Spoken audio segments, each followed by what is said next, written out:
week before the week ran out. If you monitored events, you know that the Supreme Court ruled against the Electoral Commission, saying that the District Assembly elections, which was scheduled for March 3, was illegal, and that they had to go back to the drawing board and start the whole process afresh.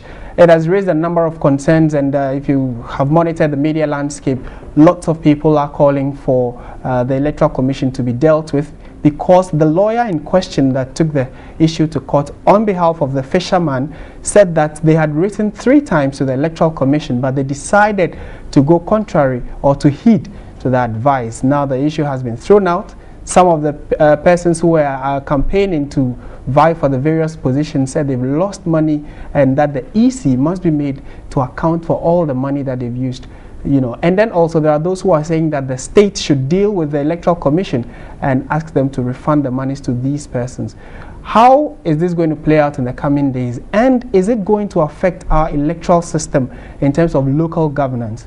We have in studio Dr. Eric Osahe. He is a local governance expert and is with the Ghana. He has monitored local events or local election events quite extensively. And then also he is here with Augustine Ni Amwa Nai, and he is also, he was aspiring for the position, and he's one of the aggrieved assembly member aspirants following the court's decision. And we want them to tell us exactly how this court ruling has played out for them. Good afternoon, gentlemen, and thank you very much for your time. Good afternoon. Starting with you, Ni, how has it been for you, and after maybe a month or 2 of campaigning, and then just hearing one day that all your work has been declared null and void, more or less? How did it hit you?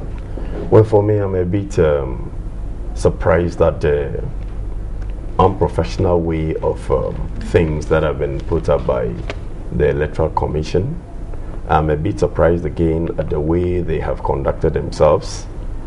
I must really say that it is not me alone. Being the first Vice President of NALAG, National Association of Local Authorities of Ghana, it is incumbent on me to make better advocacy on behalf of assembly members and even aspirants. So for me, all who are aspiring to become assembly members, I think that it has really caused them a lot of financial loss. And it has really caused them a lot of panic and disaffection for the system. I will at this particular moment say that it is not the best of time, but for me, in any case, I'm going to organize most of my assembly members and aspirants to, in a way, try to put EC on the track, because they haven't learned anything from the fallout from the presidential and parliamentary elections that saw us through 8 to 10 month legal action. I believe EC should have been able to put up better strategies to take Ghana out of this turmoil again. So what we intend to do in the next few days to come is to take a class action against EC for the financial laws that they've made assembly members and aspirants go through. And also... How do you mean if you say a class act? Can you be specific? What I'm speaking is that we're going to take a group action. I've already told you that... More like a demonstration? Not a demonstration, legal action. Oh, okay. I've already told you that I am an assembly member, and I am equally trying to retain my position. I'm also the presiding member for Lada Dikotopo Municipal Assembly. I know that this particular situation is really going to take Ghana aback so far as the decentralization and local government concept is concerned. So for now, this is the kind of action we'll be taking. All right. To you, Doc, you have, at least when it comes to local governance, you have quite an extensive knowledge.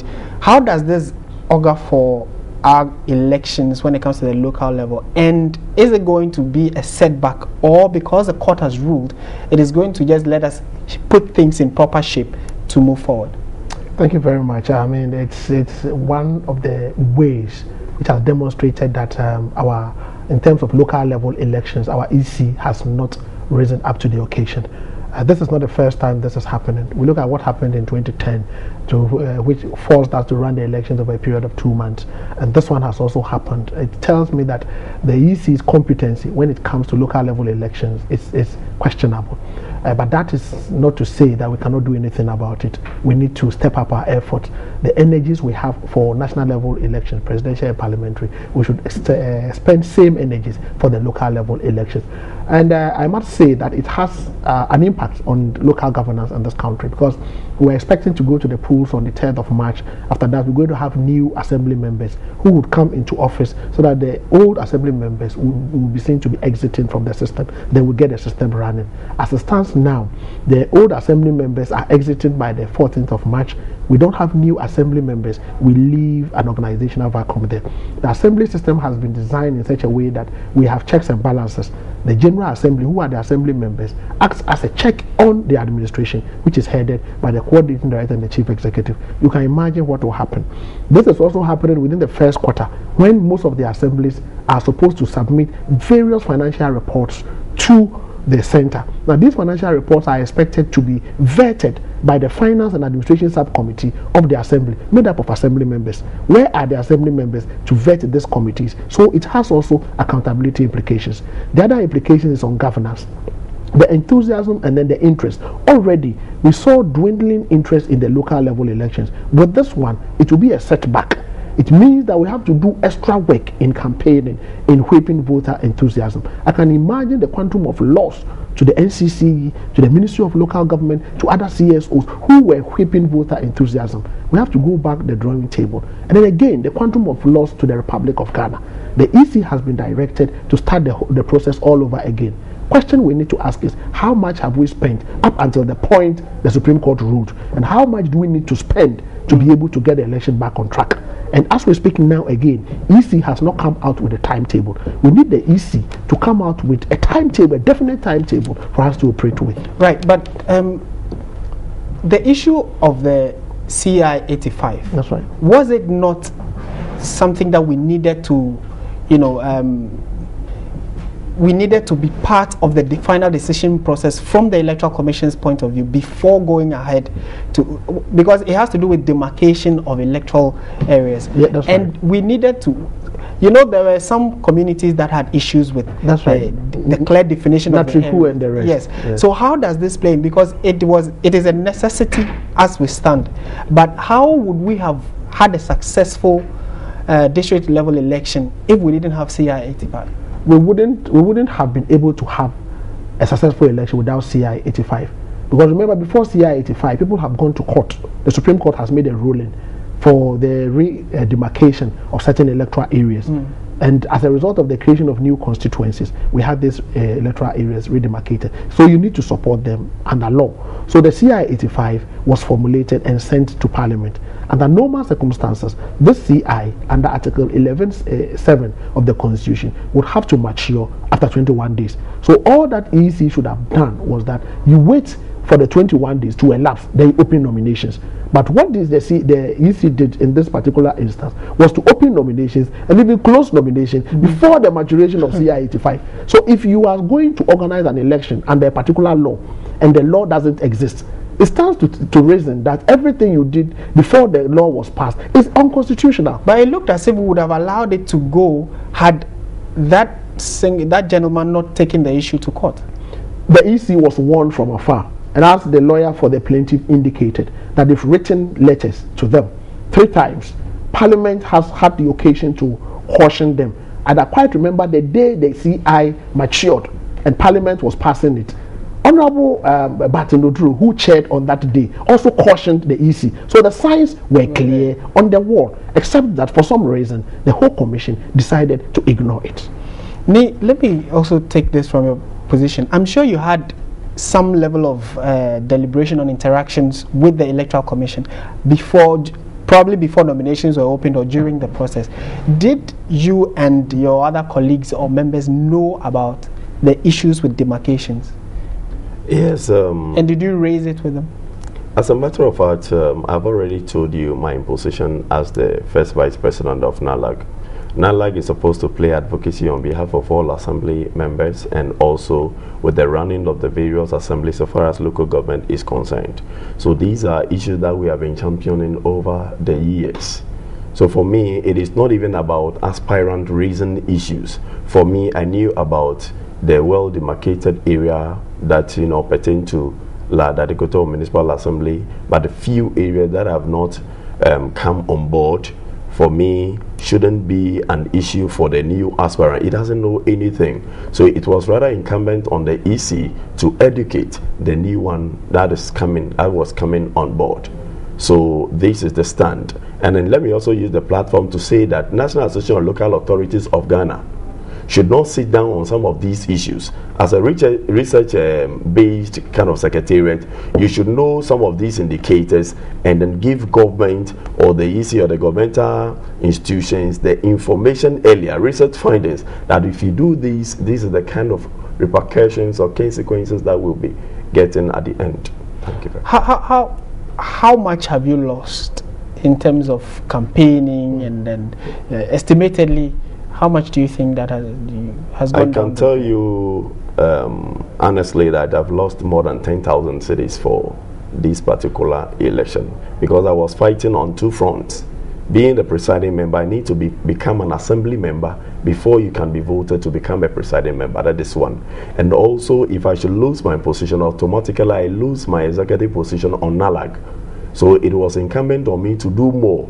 And I want to believe that other aspirant or assembly members have also done the same, because they have started one or two projects in their various electoral areas and they would want to retain themselves in the assemblies. So they would have spent so much. In this case where you are planning to take on the EC legally, have you already started the process, or it's still under consideration? Thank you very much. It is not under consideration. Already we have started a process, because I've already started talking to some legal experts in this particular area, and I've already informed some assembly members and aspirants to meet me tomorrow. So from tomorrow, if you should see press statements here and there or conferences, you shouldn't be surprised. What are you seeking the court to do? As a matter of fact, we're seeking to get compensation for the panic, the anxiety, and the financial loss that EC's irresponsibility had really cost us. Okay, Doc, but in this case, it is the state that gave money to EC to undertake this project. That money is all lost, technically. Now, if they are taken on and they are sued, and they are asked to pay these aspirants who lost money, it is still the state, you and I, including they themselves, that would have to give the EC that money to pay them. Do you think it is a call you would endorse, that they take on the EC? In as much as it falls within their right to take up legal action against the EC, because in law, if they rely on the statement made by the EC or on the promise made by the EC, and they incur some financial loss, and they are able to quantify the loss, the court may grant them some relief. The situation in which we find ourselves as a nation, if we allow that class action, is going to further delay the electoral process. But that doesn't prevent them from also taking a legal action. It is within their right.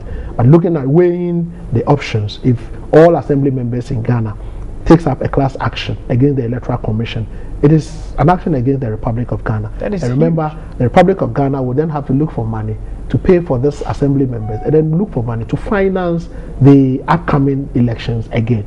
So for me, I think we should weigh the options and see how we can mitigate the losses occasioned the assembly members as a result of this particular action, without necessarily leading to a further postponement or a further delay in the election, because it's affecting governance. And wrapping up with you, in the interim, that's right. What do we do? The vacuum that is likely to be created, what do we do? Three things. The first one is the Electoral Commission should, as a matter of urgency, come out with a clear and a definite timetable with specific dates when they intend opening nominations again, when they intend mounting the platform, when they intend receiving, organizing the elections. Then after that, I would plead on His Excellency the President and the Minister for Local Government to come under Article 1133 of the 1992 Constitution to go to Parliament for an extension of tenure of office of the present Assembly members to cover the period within which EC would use to prepare for the elections. That particular article does not cover local government. It is for Parliament. government are an extension or they are local parliament, they can be allowed. So they should come under that and then make sure that they extend the tenure of office of the current assembly members. All right, thank you very much. You had Dr. Eric Odro Osai. He is a local governance expert. And then also we spoke to Ni Amoanai. He is an aspirant and also an executive member of the NALAG, and also is with the Ladade Kotopon electoral area as an executive member. So we want to find out more or stay a little longer with this particular development.